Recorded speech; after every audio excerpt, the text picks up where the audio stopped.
Mais Geronimo Rulli a fait une faute, une grave faute qui a permis au LOSC de revenir par l'intermédiaire de Fernandez Pardo. On va écouter son entraîneur Roberto De Zerbi parler du portier argentin.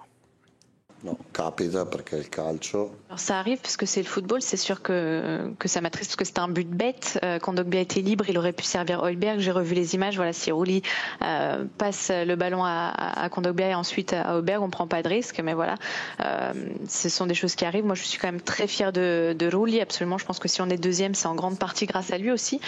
Donc voilà, ça peut arriver à lui comme à d'autres joueurs.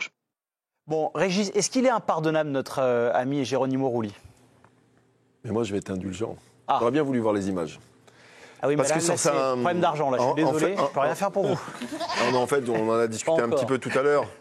Mais quand il reçoit le ballon, il est pressé à droite. Et sa posture de son jeu au pied, il ne peut jouer que ici. En fait, il ne peut pas la jeter. D'accord. Son pied d'appui et sa mise en route pour jouer un petit peu plus loin, pour sauter le pressing ou le semi-pressing de Lille, elle est difficile.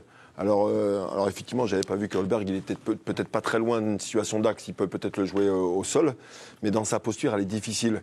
Et en même temps, il dégage tellement de confiance dans son jeu au pied, depuis le début de saison, il se trompe rarement dans ce qu'il fait dans le jeu au pied. Donc comme il a un taux de réussite important, il l'a tenté, mais malheureusement, et là vous pouvez lui en vouloir parce que c'est un échec. Mais moi, j'ai une forme d'indulgence par rapport à ça. Mais j'aurais bien voulu revoir un peu les images. Parce que je pense qu'il y a quelque chose...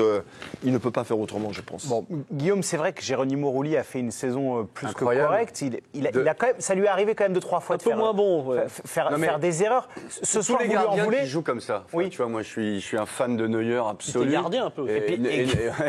Ouais, avec des pieds carrés de temps en temps.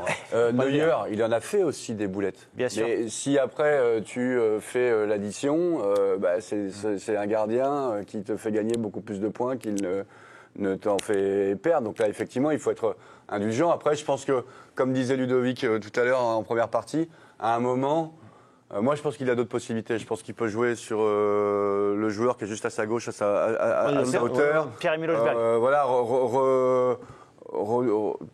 tenter le plus simple, quoi. Là, c'est un geste quand même technique assez complexe. Petit piqué.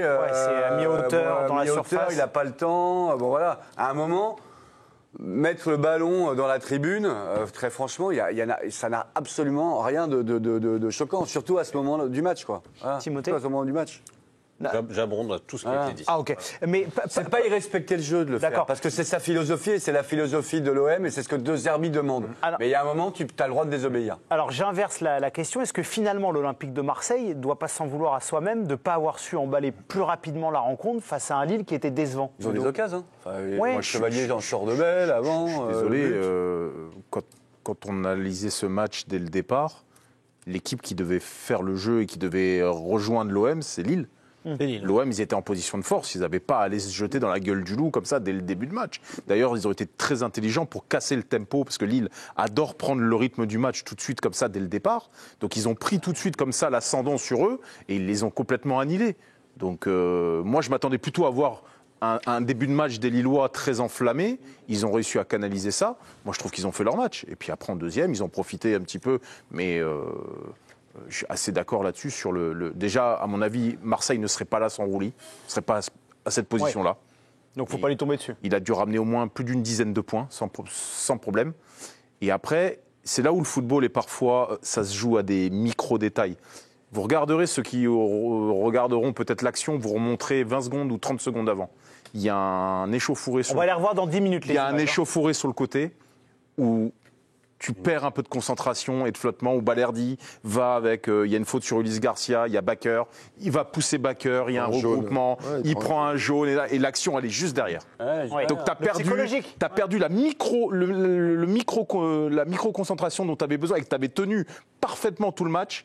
Tu lâches un petit peu à ce niveau-là et ça peut suffire pour avoir ce petit moment de relâchement. Ouais. On rappelle pour le LOSC un tir cadré, un but. Vous avez levé le doigt. Oui, parce que je suis un garçon bien élevé. C'est important, Arnaud. C'est rare dans le DS. Contrairement à ton voisin, par exemple. Non, je serais pas permis. Non, mais c'est en fait ce qu'a fait Rulli ce soir par rapport à sa saison, par rapport au match de son équipe, ça devrait être anecdotique, en fait, par rapport à ce qu'on a vu. Sauf que on ne sait jamais, par rapport aux 2 derniers matchs, même s'il y a Le Havre, même si c'est Rennes en bout de course au Vélodrome, peut-être que ça aura d'énormes conséquences s'il devait, dans un concours de circonstances fou... Ça, on le saura dans 15 jours, 3 Voilà, jours. mais alors que, franchement, quand on voit le match que fait l'OM, le match de Rouli, sa saison globalement, même s'il a peut-être été un peu moins bon ces derniers Oui, il y a temps, un petit passage. c'est anecdotique son geste technique raté qui coûte un but, parce que ça ne devrait pas compter. Malheureusement, ça arrive à un moment. C'est pour ça que l'indulgence, c'est une erreur technique, ça arrive, donc un gardien, on sait très bien. Et puis, il n'y a pas de chance, parce qu'aujourd'hui... Ulysse Garcia, je suis désolé, zéro Guillaume. arrêt à effectuer. Ulysse Garcia en direct dans l'équipe du soir. En zone mixte. Est-ce qu'on est vraiment content du résultat ce soir ou on se dit qu'il y avait vraiment mieux à faire? Non, on n'est pas content parce que si on voit la physionomie du match, on pouvait prendre les 3 points. On prend un but un peu bête et puis surtout ils n'ont pas beaucoup de chance. On a fait très bien notre boulot, toute l'équipe, que ce soit l'attaque, la défense, on a bien défendu. Donc oui, je pense aujourd'hui on était la meilleure équipe et il y avait les 3 points pour nous, je pense. Le contenu du match vous satisfait par contre? Oui, je pense qu'on a démontré un très bon match ce soir. Qu'est-ce qui justement fait un petit peu la différence? C'est dans le... Alors tu l'as dit, il y a l'erreur défensive, mais c'est offensivement, vous avez des occasions? Parce que vous les avez maintenues, on n'a pas reconnu le Lille de ces dernières semaines. Oui, je pense qu'aujourd'hui c'est notre mérite. On a fait un très bon match dans la construction du jeu, dans les occasions. Je pense que dans les 30 derniers mètres, on peut être encore plus propre pour avoir des occasions encore plus franches. Mais aujourd'hui, on a fait un très bon match l'équipe. Vous avez toujours votre destin entre les mains, c'est ça qui est important aussi, même s'il y a la déception de prendre qu'un point? Oui, c'est vrai, il y a la déception, mais on a encore 2 matchs, on veut prendre les 6 points et puis nous qualifier pour la Champions League. Et on sent une progression par rapport au dernier match à l'extérieur, c'était quand même compliqué, il y avait des défaites, beaucoup de buts encaissés. Il y a aussi cette satisfaction-là de se dire que l'OM semble être plus solide, tout simplement, cette fin de saison?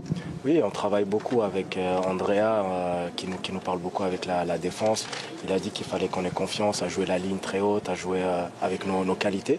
Et on a continué à avoir confiance en nous et à beaucoup travailler, ce qui a porté ses fruits.